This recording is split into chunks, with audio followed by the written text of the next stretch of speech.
Now then, AFC Bournemouth. If you haven't seen any of the other videos, remember this is the 23rd of July. There is still over a month to go in the transfer window, so there could be more business done, but we're doing pretty much a sort of summary of what's been going on so far. Some of the bigger names we'll be covering, and some of the moves with the bigger name transfers we'll be covering in separate videos in a little bit more detail. But we're going to look at Bournemouth for this video. Don't forget the links will be in the descriptions to all the other teams in the Premier League, which we obviously starting the debate, getting a topic going. Who do you think these teams should sign? But like I said, today we're looking at Bournemouth, and we'll start with the outs. Now, obviously, a lot of these players I won't be 100% familiar with. This is where I'm counting on you Bournemouth fans to get your comments in below. Let me know if you're unhappy about some of these players leaving, who you would like to kept, like to have keepen, like to have kept. That sounds about right. Signings, what do you think? Things like that. So, we'll start off with the outs, as I said. Ian Hart, Irish left-back legend. I used to love this guy when he was at Leeds. Even being a United fan, I always used to rate Ian Hart. He's been released. Josh McCoy's gone to Luton on a free. Daryl Flavahan has been released. Koulibaly, Partington, Addison have all been released as well. Ryan Fraser's gone to Ipswich Town on loan. Brett Pittman has gone to Ipswich Town for an undisclosed fee, and Jaden Stockley to Portsmouth on loan. So, Bournemouth are going with a policy where they're not going to try and spend too much money. They said that they're not going to invest. Is it they're not going to invest into the stadium, or they are going to invest? I don't know, but they're basically not going to throw too much money at it. I think they're going to stay within their means. They've made quite a few signings on frees, which isn't too bad business, to be fair. They do need to do a lot more business. I think they're really going to struggle in the Premier League unless the home fans and the home performances can keep them up. I think that's going to be vital for Bournemouth. They have to win their games at home, especially against the lesser teams. But we'll look at the in transfers.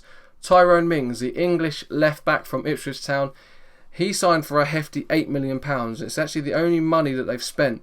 But I've seen Tyrone Mings play quite a few times, and he does look to be very, very, very good. So I think that's quite a good buy for Bournemouth. I thought he would go to sort of one of the maybe mid-table teams in the Premier League. So to get him could be signs of things to come. But £8 million, it's all the money they've spent.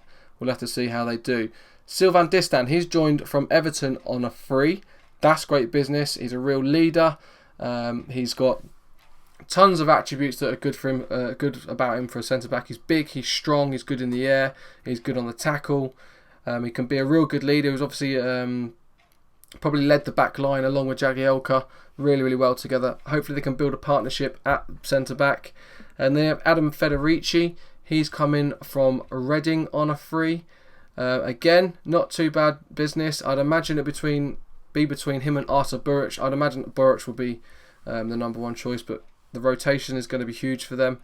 I would imagine they wouldn't concentrate on the leagues on the cups too much, but the league will be their main issue. Joshua King, ex-Man United guy, this one, he signed to Blackburn Rovers quite a while back. He's now potentially joining via a tribunal.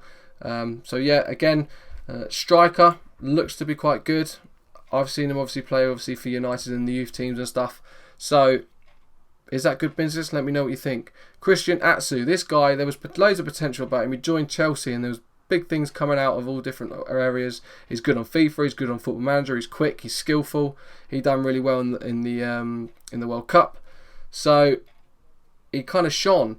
I think that could be a good signing. Whenever he come on for Everton, I don't think Everton actually played him enough. He looked okay. He looks good on the ball. Sometimes his passing was inaccurate, but he's obviously only a young player. We'll have to see what's going on. But he's moving on loan from Chelsea, subject to obviously the Premier League approval. I think that's possibly gone through now. But let me know what you think again. Another cheap deal for Bournemouth. They're doing their business quite well. Filippo Costa, he's joined from Chievo on loan. I don't really know too much about Filippo Costa, if I'm completely honest. Let me know what you guys think. Get your comments in below as well. But the main thing is I want you to be talking about is, do you think you've done good? Do you think they've done good business? Do you think that they need to do more business?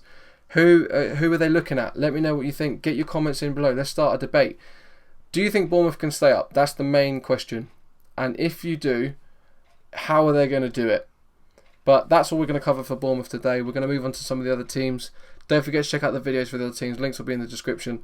As I said, some of the bigger moves we will cover in separate videos. But today it's just a summary of what they've done so far, obviously at Bournemouth in this case. And I'll see you guys for another video. Remember to like it, remember to subscribe to Campbell HD.